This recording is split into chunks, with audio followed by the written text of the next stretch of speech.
नमस्कार, मैं हूं दिग्विजय सिंह और आप देख रहे हैं हादसा, जिसका ना तो वक्त मुकर्रर है और ना जगह। आज आगाज मध्य प्रदेश के उज्जैन में बने उस शनि शक्तिपीठ मंदिर की सनसनीखेज खबर के साथ, जिसने एक बार फिर यह साबित किया है कि धर्म की आड़ में अधर्म करने वाले पाखंडियों की कोई कमी नहीं। दरअसल ये बाबा आशीर्वाद के नाम पर बंद दरवाजे के पीछे डर्टी पिक्चर बनाने का काम करता था। इस कथित गोल्ड मेडलिस्ट पीठाधीश्वर की गंदी नजर बस अपने शिकार को तलाश करने के लिए खुलती थी, और जैसे ही इसकी पोल खुली, ये खुद 9-2-11 हो गया।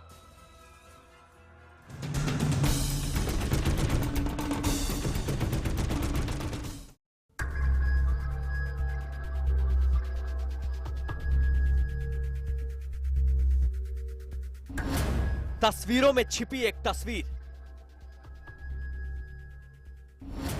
इन तस्वीरों में छिपे दो सच।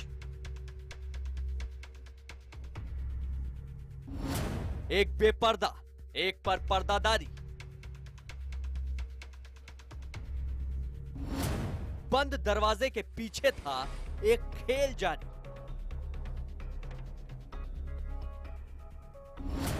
चमत्कार के नाम पर घिनौनी करतूत, आस्था की आड़ में फरेब का जाल। सामने आई बाबा की डर्टी पिक्चर। अब तक जो आपने देखा उसमें छिपी थी एक घिनौनी हरकत, तस्वीर का वो पहलू जिसमें एक डर्टी पिक्चर ही दिखाई देती है। लेकिन तस्वीरों में कैद इस बंद कमरे में धुंधलाई रोशनी के बीच जो गंदा गेम खेला गया, उसमें खिलाड़ी कौन था और शिकारी कौन, ये आपको बताएंगे तो यकीनन आपके होश उड़ जाएंगे।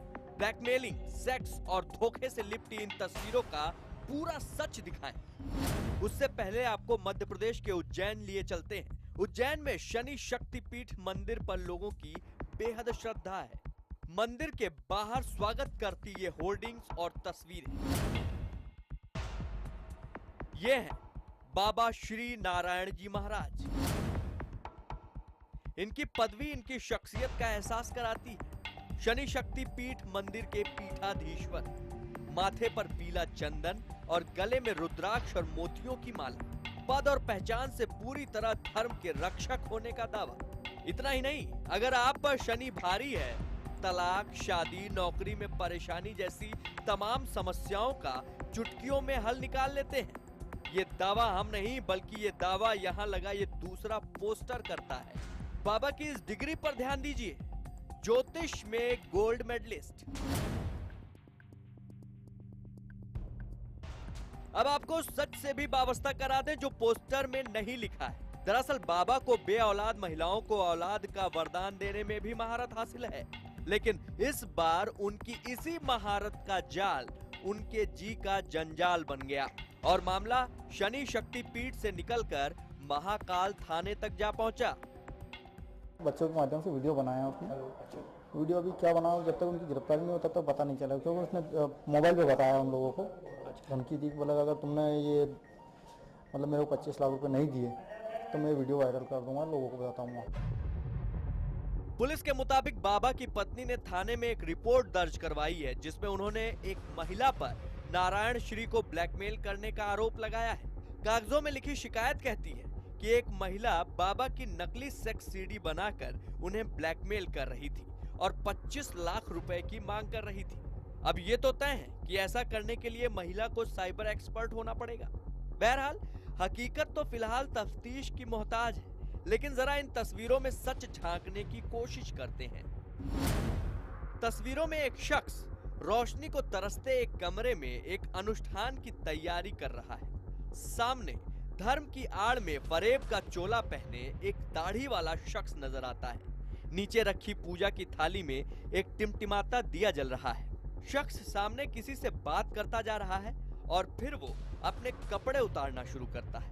पहले वो अपना केसरिया चोला उतार देता है, फिर इनर और बनियान।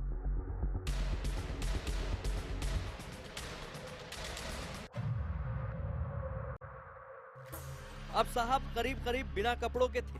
तस्वीरों में एक हाथ भी आपको दिख रहा होगा। उधर क्या हो रहा है वो चंद पलों में ही साफ हो जाएगा। एक महिला सामने आती है और उसने भी कोई कपड़े नहीं पहन रखे थे। जाहिर है ये वीडियो हम आपको साफ साफ नहीं दिखा सकते, लेकिन हकीकत इन्हीं तस्वीरों में छिपी हुई है, लिहाजा हम इस वीडियो को धुंधला करके दिखा रहे हैं। बाबा ने पानी भरा लोटा उठाया और अनुष्ठान शुरू कर दिया। बाबा ने शुद्धि के लिए उस पर पानी छिड़का और फिर अश्लील हरकतें शुरू कर दी।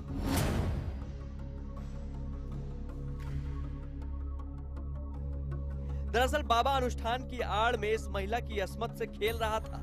थोड़ी देर बाद वीडियो में बाबा इस कथित पूजा में महिला के हाथों में जल देकर फेंकने के लिए कहता है, जैसे कष्ट निवारण कर रहा हो। फिर वही क्रिया दोहराई जाती है। अब पूजा का आधा अध्याय हो चुका है। उसके बाद बाबा अपना नकाब उतार फेंकता है और उसे बिस्तर तक ले जाता है। इन तस्वीरों को पूरी तरह धुंधला करके दिखाना ही मुमकिन है। बता देते हैं कि उस दौरान बाबा ने महिला के साथ सेक्स किया। घिनौनी चाल को पूरा करने के बाद उसने फिर महिला को बैठाया और फिर पूजा करने लगा। इस पूरी कहानी में कई चालें एक साथ खेली जा रही थी। खिलाड़ी एक नहीं दो थे। बाबा ने धर्म को हथियार बनाकर महिला को शिकार बनाया, तो दूसरे खिलाड़ी ने कमरे में पहले से सेट मोबाइल से बाबा की खोखली इज्जत का सच कैद कर लिया। इस खेल में दोनों खिलाड़ी जीते। जानकारी के मुताबिक औलाद देने के नाम पर अपने यहाँ पहले काम कर चुकी एक महिला को पूजा के नाम पर बरगलाया और फिर उसके साथ शारीरिक संबंध बनाए।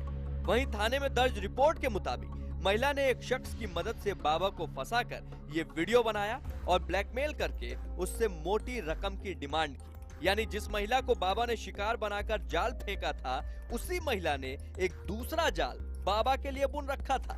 और जिस दौरान बाबा को लग रहा था कि वो महिला को धोखा दे रहा है, उस दौरान महिला ने बाबा को ही फांस लिया। अब बाबा अपनी पत्नी के साथ अपने घर से गायब हैं। वहीं वीडियो में दिख रही महिला को भी अभी तक पुलिस पकड़ नहीं पाई है।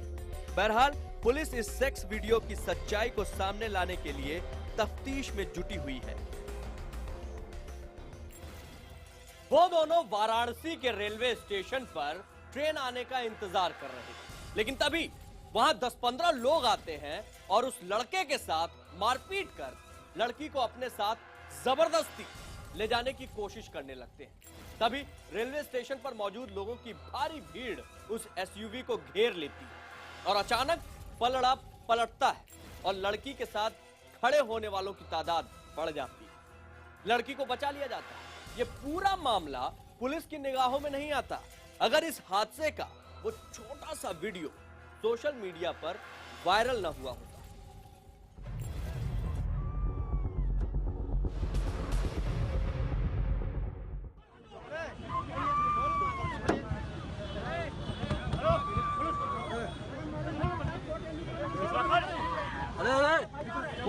लड़की का तुम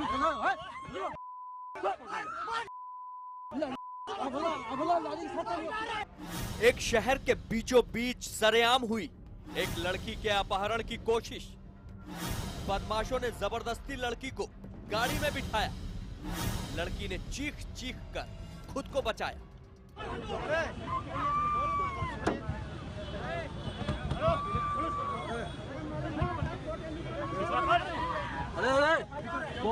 लड़की का तुम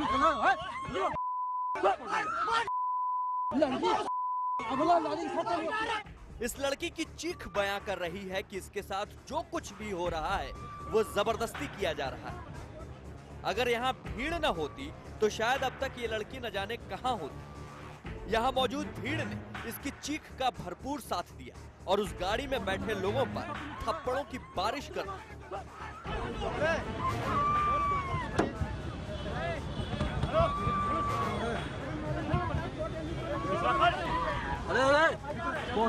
लड़की का तुम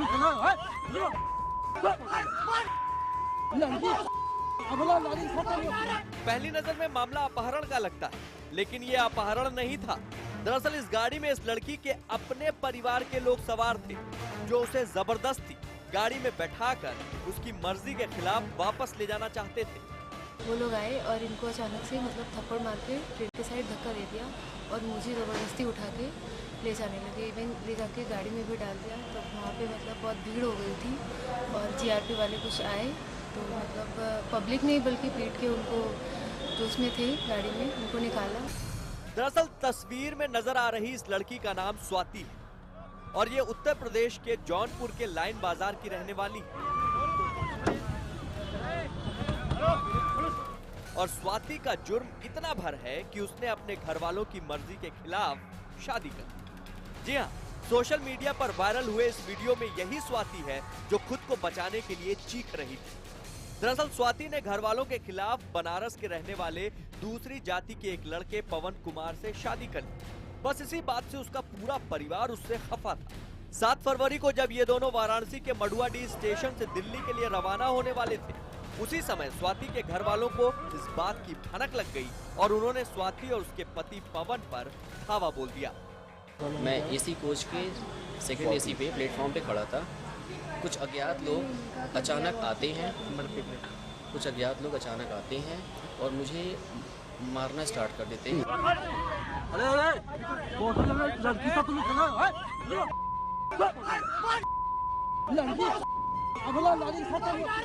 वाकई इन दोनों के लिए भीड़ भगवान बनकर आई थी। अगर भीड़ ने हिम्मत न दिखाई होती तो उस दिन कोई न कोई अनहोनी जरूर होनी थी। फिलहाल स्वाति की तहरीर पर उसके चाचा और दूसरे घर वालों के खिलाफ मारपीट, जान से मारने की धमकी जैसी धाराओं में रिपोर्ट दर्ज कर ली गई है। गौर करने वाली बात यह भी है कि दोनों के प्रेम संबंधों के चलते पिछले कई दिनों से स्वाति और पवन के परिवार के बीच रंजिश चल रही थी। इस मामले में वाराणसी के सिगरा थाने में भी एक मुकदमा दर्ज है।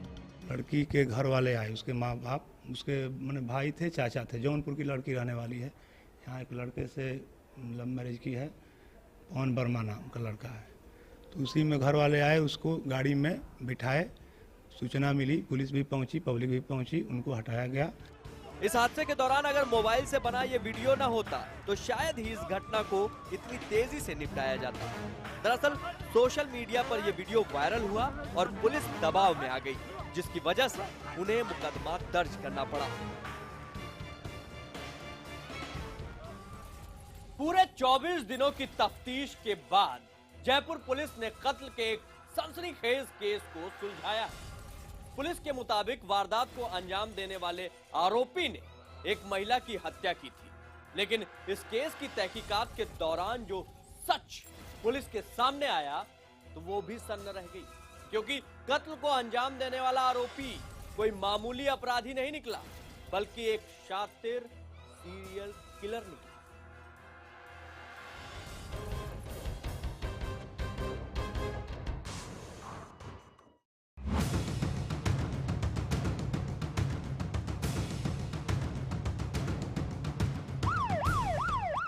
पूरे 24 दिनों की तफ्तीश के बाद पुलिस महकमे के लिए यह राहत की लंबी सांस थी, क्योंकि जयपुर पुलिस आखिरकार एक सीरियल किलर को गिरफ्तार कर एक सनसनीखेज कत्ल की गुत्थी सुलझाने में कामयाब हो गई थी। अजीत सिंह, जो मूल रूप से सीकर का रहने वाला है और अभी मदरामपुरा की तरफ रहता है, उसे और सुरेश सोनी, इन 2 व्यक्तियों का घटना में मौके पर घटना कारित करना स्पष्ट हुआ। पुलिस की गिरफ्त में खड़ा धारीदार काला स्वेटर पहने ये वही सीरियल किलर अजीत सिंह है, जिसका जिक्र अभी अभी आपने मामले की जांच कर रहे अधिकारी की जुबानी सुना। वारदात कितनी खौफनाक थी, इसका सबूत खुद जमीन पर पड़े ये खून के धब्बे, चादर में लिपटा हुआ पोस्टमार्टम के लिए जाता हुआ शव और इलाके में लगा लोगों का ये जमघट बयां कर रहा है। तस्वीरों में नजर आ रही चादर में लिपटी लाश मानसरोवर थाना इलाके के शांति नगर में रहने वाली नीलम कंवर नाम की एक महिला की है, जिसका कत्ल 28 जनवरी को हुआ था। घर के अंदर मिले सबूतों के आधार पर इस बात की तस्दीक भी हो गई कि महिला का कत्ल किसी धारदार हथियार से किया गया था। मामला हाई प्रोफाइल नहीं था, लेकिन जयपुर पुलिस के लिए यह कत्ल किसी सिरदर्द से कम नहीं था, क्योंकि तमाम तफ्तीश के बाद भी पुलिस कत्ल से जुड़ा एक भी सुराग नहीं तलाश पाई थी। इस घटना को बड़े गंभीरता से लेते हुए काफ़ी एंगल्स पर तफ्तीश की गई। मुलजिम के बारे में इसमें कोई सुराग तब तक नहीं था। लेकिन पुलिस को इस बात का शक था कि कातिल महिला को जानता था। तभी अपनी तफ्तीश के दौरान पुलिस ने घर के पास लगे सीसीटीवी कैमरे की फुटेज को खंगाला और उसके बाद पुलिस की तहकीकात टैक्सी ड्राइवर अजीत सिंह पर आकर ठहर गई। दरअसल अजीत सिंह मृतक महिला का रिश्तेदार था। इतना ही नहीं, कभी वो महिला के पति से ट्यूशन भी पढ़ा करता था। पुलिस के सामने अजीत सिंह और महिला का कनेक्शन तो खुल गया, लेकिन सवाल अब भी वही था, आखिर उसने नीलम कंवर का कत्ल क्यों किया? कुछ दिनों की तफ्तीश के बाद पुलिस के हाथ सीसीटीवी में आरोपी अजीत सिंह के साथ दिख रहा उसका साथी लग गया। दोनों से सख्ती से पूछताछ हुई तो अजीत सिंह ने नीलम कंवर के कत्ल की बात कबूल कर ली। अजीत ने पुलिस को बताया कि महिला का परिचित होने के नाते अपने साथी सुरेश के साथ वो हर बार की तरह उसके घर में आसानी से दाखिल हुआ और मौका पाते ही उसने चाकू से महिला की गर्दन पर वार करके उसे मौत के घाट उतार दिया। इस घटना को सुलझाने में सीसीटीवी कैमरा से काफ़ी मदद मिली, जिसमें उस मकान की तरफ जाने वाले और उस मकान के फर्दर आगे डाइवर्ज होने वाले सभी जगहों के सीसीटीवी कैमरास निकाल करके काफ़ी रिगरसली उनको देखा गया। कातिल अजीत के कबूलनामे से पुलिस भी सकते में आ गई, लिहाजा पुलिस ने अजीत के पिछले रिकॉर्ड्स को खंगालना शुरू किया और उसके बाद पुलिस के सामने उसके गुनाहों का लंबा कच्चा चिट्ठा खुल गया। पुलिस के मुताबिक अजीत सिंह एक सीरियल किलर है और पुलिस रिकॉर्ड में उसके खिलाफ कत्ल और लूटपाट के कई मामले दर्ज हैं।